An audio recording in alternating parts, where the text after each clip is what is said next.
Webs, I hope you're all doing well, and it is time to review yet another episode of the Star Trek Very Short Treks, the 4 to 5 minute episode shorts that Star Trek has been releasing these past few weeks to celebrate the 50th anniversary of Star Trek the Animated Series. And I'm putting celebrate in quotes there for reasons that I'll get to in a second, but the episode we're going to be reviewing this week is called Holiday Party. And for all of you who watched my review of the first episode of this series that came out last week, Skin a Cat, y'all know I didn't really love that episode for a couple different reasons, namely that I felt the humor was based in sort of an anxiety that felt very anti-Star Trek, sort of like worrying about like, oh, I'm going to offend people from different backgrounds, and also that the humor felt very like SNL sketchy, that it wasn't really using Star Trek in a way that really felt like it was utilizing what Star Trek specifically could do. And this episode this week, I think, improves on the first aspect of the problem that I had with last week's episode, and still stays stuck in the second issue. So the humor for this episode is very much rooted in Spock is at a holiday party and basically doesn't understand humor, even though he has to lead the humorous event for the party, and leading into him trying to showcase all these bloopers that are ultimately not really all that humorous. And again, this setup feels very much like it's just an SNL sketch. Like, there's nothing here that feels like it was very rooted in what Star Trek is. The only thing I could even argue that the humor is rooted in something Star Trek-y is that you have Spock as the character doing this, and Spock, being a logical Vulcan, doesn't get humor as well. But I feel like you could still do that in another type of sketch without it being Spock necessarily. What I will say is the humor does feel better this time around, in that the humor isn't coming from anxiety of offending others or like some very boomer humor sort of vibe. It comes out of like Spock's misunderstanding, which for me, I actually really related to this type of humor because for me, as someone who's autistic and neurodiverse, I also have been in those situations where I didn't get the joke. Jessie, that's not how that joke should work, just because I didn't really understand it as well. And so I actually related a lot to Spock in this situation. I was like, oh, I see myself in that. And I talked about in other videos how many autistic people relate to Spock. I did a whole video on neurodiversity in Star Trek that touched upon that over on my main channel. That being said, I could see people saying that this video, this short, was laughing at people like that. Like, we were made to laugh at Spock, not with Spock. And I can definitely see that argument. I definitely don't think it's not that. But I'm going to choose to believe that, I can find myself relating to Spock in this situation, and I found some of that humor to be kind of fun in that aspect. But I certainly wouldn't fault people who also found it kind of laughing at Spock, and vicariously people who maybe don't get social cues as easily. Definitely could understand that very hard. Now, a few other things that I did like about this short is I did actually like the animated series aesthetic placed onto a Strange New Worlds aesthetic as well here. First, Very Short Treks was just using TAS. This one's very much using a similar vibe, but changing it up just enough that it feels like it is Strange New Worlds, even though they both are essentially set on the same Enterprise. So I really liked that switching of the animation style. It was also great to see Bruce Horak back to his Hammer for a little bit there.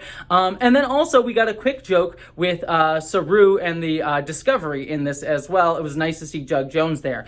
And I also really liked in that moment with Doug Jones that he was actually wearing the wrong uniform, which kind of calls back to the animated series in that they would sometimes have the wrong coloring for uniforms because the people working at Filmation didn't know the right colorings or didn't care for the right colorings in the original series of Star Trek. So that was a nice shout out to that. But other than that, that was the only thing that really felt like this was a celebration of the animated series, and that is getting to my core problem with these Very Short Treks. That they say that they're a celebration of the animated series, but they really are only a celebration of the animated series in aesthetic alone. Like, they don't really feel like they are using a touchstone of the animated series to tell these stories. They're just being used as a vehicle for lame SNL-style jokes. And it kind of goes back to the diminishing of the animated series, because the animated series has always been seen in the Star Trek fandom as like this joke series. It's got weird stuff in it. It's very strange. The thing that I think a lot of people who love the animated series are trying to get people to understand is that series actually was very well written. Like, it has weird stuff. It's very strange. Yes, the animation style is very cheap,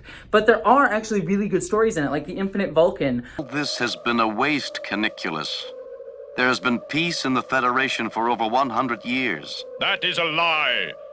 What about the eugenics wars, the galactic wars? What of the depredations of the Romulans, the Klingons, and the Kzinti? There are really good episodes of the animated series that were written by actual Star Trek, the original series writers, who said, we're not going to treat this like a kid's cartoon, we're going to treat it with really good stories. And yes, there's goofy stuff in there, and that's actually kind of why I love it, like the serious stuff mixed with the goofy. It's why I love Lower Decks.